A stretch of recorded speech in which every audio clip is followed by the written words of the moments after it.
Amigos míos, bienvenidos a bordo de este viaje de historias.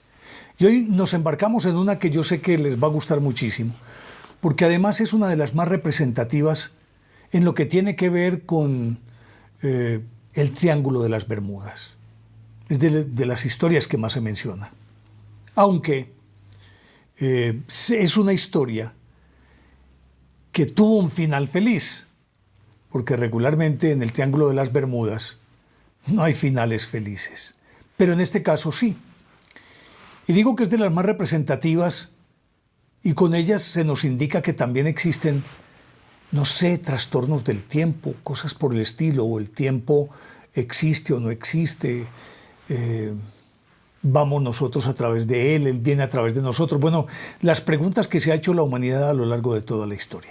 Pero de esta historia les voy a hablar después de invitarlos para que comenten con sus amigos los temas que aquí propongo,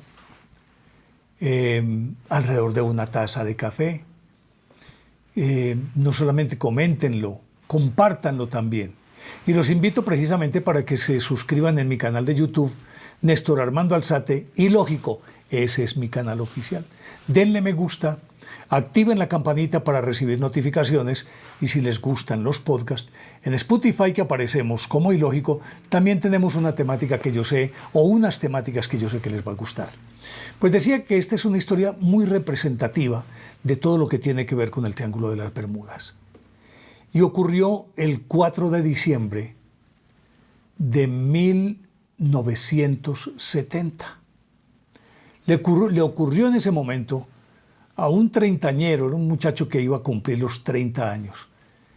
Era un ejecutivo de una empresa, vendedor además, piloto avesado, y que regularmente cubría ese trayecto entre Miami, la isla Andros, las Bahamas, todo ese sector que está dentro de lo que llamamos el Triángulo de las Bermudas. Pues ese día, él abordó su propia avioneta, una Comanche Beechcraft, y organizó todo, venía con su padre, se montaron en el avión y resulta que empezaron el vuelo de manera normal. Quiero antes de continuar aclarar aquí que Bruce Jernon, el protagonista de esta historia, está vivo. Y lo han entrevistado muchísimas veces y han hecho documentales con él sobre qué fue lo que ocurrió. Entonces, si el protagonista está ahí, es porque, y tantas personas se han ocupado de esto, y han corroborado que en efecto ocurrió algo extraño, entonces habría que entender la validez del evento. Pues bien, retomo entonces la cosa contándoles que salieron de Andros, de la isla de Andros, y él cuenta que venían volando sobre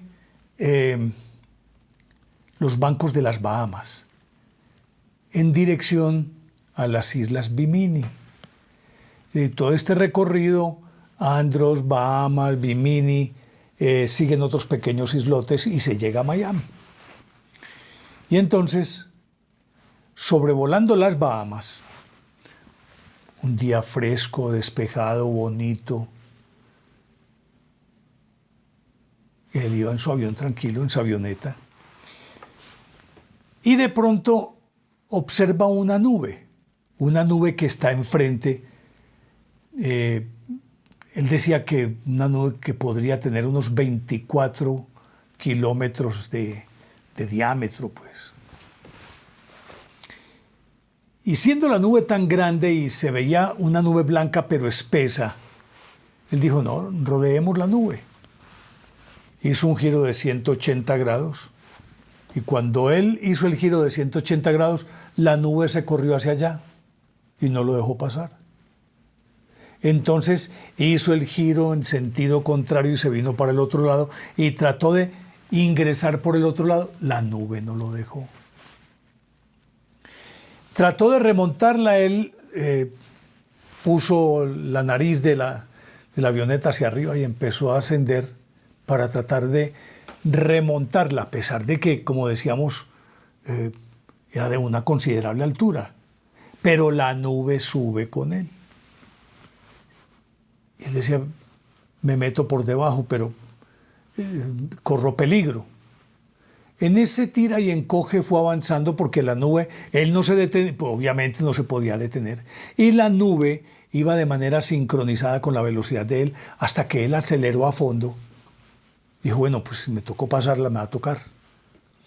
Y cuando penetró la nube, se encontró como en una especie de túnel, él lo definía como una rosquilla, pues, no sé, nosotros diríamos aquí como un pan de queso, pues. Se metió por ahí por el medio y empezó a avanzar. Y con cierta aprensión, pues obvio, uno tiene que tener por lo menos desconcierto y susto, tiene que tenerlo. Entonces él se metió ahí y aumentó la velocidad, una velocidad para esas circunstancias muy alta. Él habla de 370 kilómetros de velocidad aumentó. Y en la medida en que avanzaba por ese túnel, el túnel se iba estrechando, se iba estrechando, se iba estrechando. Y él avanzaba y avanzaba y el túnel estrechándose. Pues llegó un momento, dice él, que en vista de las circunstancias, manejar la avioneta de manera manual era casi que ponerse en peligro, porque es lógico que si una persona va manejando, es muy probable, como cuando vas manejando un automóvil en línea recta, siempre se te va a la izquierda o a la derecha, tienes que mantener el control. Le puso el piloto automático y se fue con esas coordenadas derechito, derechito, y avanzaba sobre por entre ese túnel. Y cuenta él que él veía la salida allá del túnel y veía el cielo profundamente azul allá en la salida del túnel y seguía avanzando. Pues en su avance, él describe que de las paredes de ese túnel iban cayendo como unas especies de copitos, como copitos de nieve, que a la hora de la verdad pasaban también tocando el avión. Y que en otras circunstancias, si fueran cristales de hielo de una nube, dañarían el avión. No pasaba nada. Y siguió avanzando y avanzando y avanzando. Él dice que no recuerda el tiempo que estuvo ahí metido. Lo cierto es que logró salir al otro lado. Y mientras él estaba aquí en el túnel, como les conté hace un instante, veía allá al fondo, a la salida, el cielo azul. Pero cuando salió, había como una niebla verdosa, que por entre la niebla podía distinguir, obviamente, el panorama, pues el horizonte, inclusive pues la tierra, pero seguía envolviéndolo esa niebla, envolviendo a su nave esa niebla.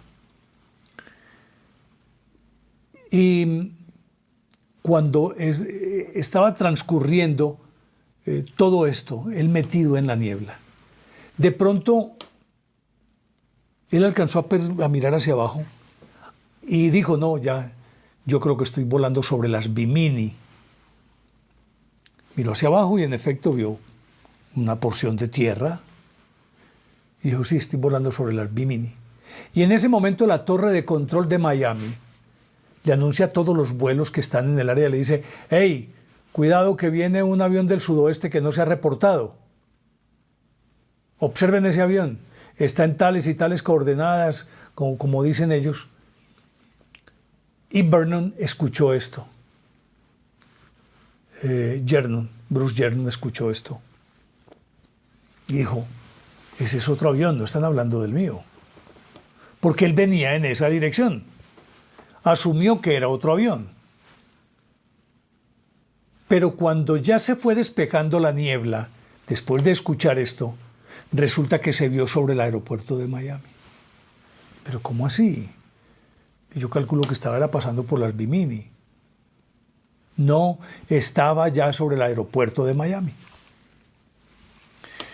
Pues él normalmente hizo todas las operaciones de aterrizaje, aterrizó y dijo, ¿qué pasó aquí? Pues él no entendía qué era lo que había pasado. Y sobre todo porque le daba la impresión de que había sido no solamente como un sueño, sino además un sueño fugaz, que había sido rapidísimo. Entonces, trató de darle sentido a eso que había vivido, que para él podría ser un espejismo, un sueño, una visión, algo así por el estilo, pero los hechos estaban dados. Entró en la nube cuando estaba cerquita o pasando, sobrevolando los bancos de Bahamas y estaba llegando o iba en dirección a Bimini y se metió ahí en la nube y cuando se vio fue sobre el aeropuerto de Miami. Al otro día entonces, Bruce Jernon se fue a examinar su avioneta y encontró que la avioneta, o que ese recorrido, que habitualmente era de 75 minutos, lo había hecho en 45. 45 minutos. Y entonces, en vez de los 150 litros de gasolina que siempre se gastaba en ese trayecto, de acuerdo con los cálculos de él, de Andrews a Palm Beach, apenas había gastado 110. Sin embargo, ese día, por esas circunstancias, por todo esto, aquel recorrido que era de 320 kilómetros se le había elevado hasta 400 kilómetros. Y con todo ello, había hecho ese vuelo en 45 minutos, cuando en condiciones normales y apenas los 320 kilómetros se gastaba 75 minutos.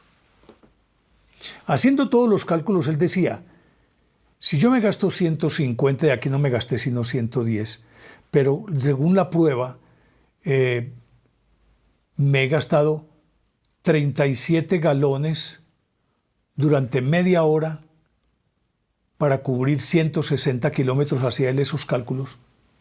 ¿Qué se hizo eso? Y aparte de eso, ¿qué se hizo el tiempo? Nunca se supo qué fue lo que realmente pasó. Bruce Jernon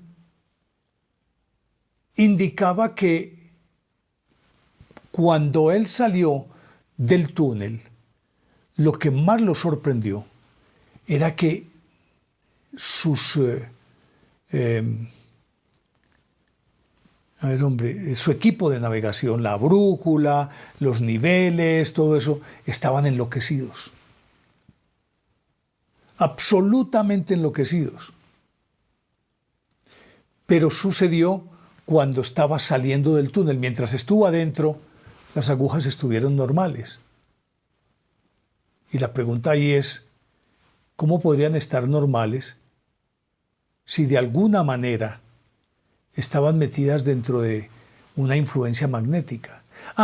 Porque de acuerdo con los cálculos que él hizo y que le ayudaron a hacer otros, decía que cuando entró a la nube, para poder cubrir esa distancia de esa forma,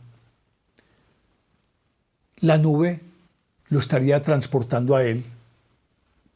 La nube sería la que lo llevara a una velocidad de unos 1.600 kilómetros por hora. Mucho más de la velocidad del sonido. Pues, por más que investigaron, por más que trataron de encontrar alguna causa de esto, nunca pudieron dar con nada. Lo único cierto es que Bruce Jernon fue teletransportado. Bueno, no digamos que teletransportado, pero sí fue transportado por esa nube que le abrevió tanto el camino. Pero, ¿qué ocurrió en ese lapso mientras estaba en el túnel? Es una pregunta que él no pudo absolver nunca. Porque, si bien es cierto, tenía enfrente ese cielo azul, las paredes que se iban estrechando le daban a él la sensación. Decía esto, pero obviamente que lo decía muchos años después, hoy lo dice actualmente. Era como si hubiera viajado a otra dimensión y vuelto a traer.